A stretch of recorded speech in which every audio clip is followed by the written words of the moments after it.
Kaburan maqtan indallahi yang taqulu ma la taf'alun. Yang artinya, ya ayyuhalladzina amanu, wahai orang-orang yang beriman, lima taqulu ma la taf'alun. Mengapa kamu mengatakan apa-apa yang tidak mengerjakan? Kaburan maqtan indallahi, itu sangat benci di sisi Allah. Antakun taf'alun. Jika kamu mengatakan apa-apa saja yang tidak kamu kerjakan. Ibnu Jarir Al-Tabari dalam kitabnya Jami Al-Bayan juz 22 halaman 607 memberikan rincian mengenai pendapat ulama tentang sebab ayat ini turunkan. Sebagian ulama berpendapat atau berkata bahwasanya ayat ini merupakan teguran dari Allah Subhanahu wa taala untuk orang-orang mukmin, yang mana orang-orang mukmin itu sangat ingin mengetahui amalan apa yang paling dicintai Allah, amalan apa yang paling utama di sisi Allah. Namun di saat Allah Subhanahu wa taala memberitahukan, orang-orang mukmin tersebut tidak melakukannya secara sempurna.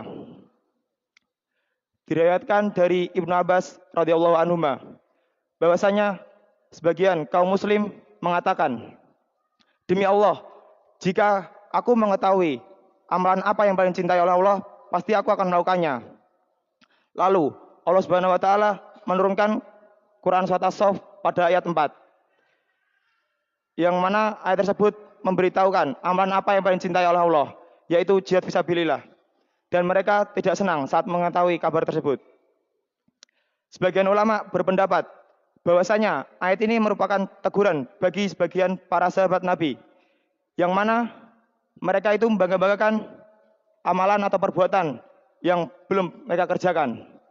Mereka mengatakan, aku telah melakukan ini dan itu, akan tapi atau padahal mereka tidak melakukannya sama sekali.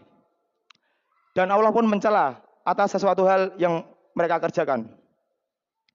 Diriwayatkan dari Abu Qatadah bahwasanya ayat ini merupakan seruan jihad, yang mana terdapat seorang laki-laki berkata, aku pasti akan perang dan pasti aku akan melakukannya.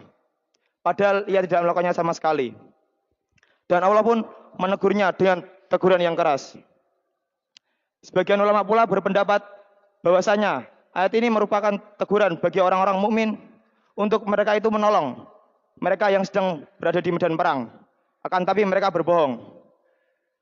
Ibnu Katsir menjelaskan bahwasanya ayat ini merupakan sebuah bentuk pengingkaran terhadap sikap seseorang yang berjanji namun tidak ditepati, atau orang yang berkata namun tidak sesuai apa yang ia katakan. Melalui ayat ini, para ulama salaf pun menjadikannya dalil atas wajibnya kita menepati janji secara mutlak. Para ulama salaf tersebut juga berhujjah dengan hadis yang sahih, yang mana Rasulullah SAW bersabda, tanda-tanda orang munafik itu ada 3. Yang pertama, jika dia berkata, dia berbohong. Yang kedua, jika dia berjanji, dia mengingkari. Yang ketiga, jika dia dipercaya, dia berkhianat. Oleh karena itu jamaah, sebaiknya kita menepati janji-janji kita dan melakukan segala amalan dengan sebaik mungkin atau semaksimal mungkin. Agar apa? Agar kita tidak termasuk orang-orang yang celaka. Begitu pula, hendaknya untuk kita menjaga lisan kita. Mungkin hanya itu yang dapat kami sampaikan, kurang lebihnya mohon maaf. Subhanallah bihamdika asyhadu an la ilaha illa anta astaghfiruka wa atubu ilaik. Assalamualaikum warahmatullahi wabarakatuh.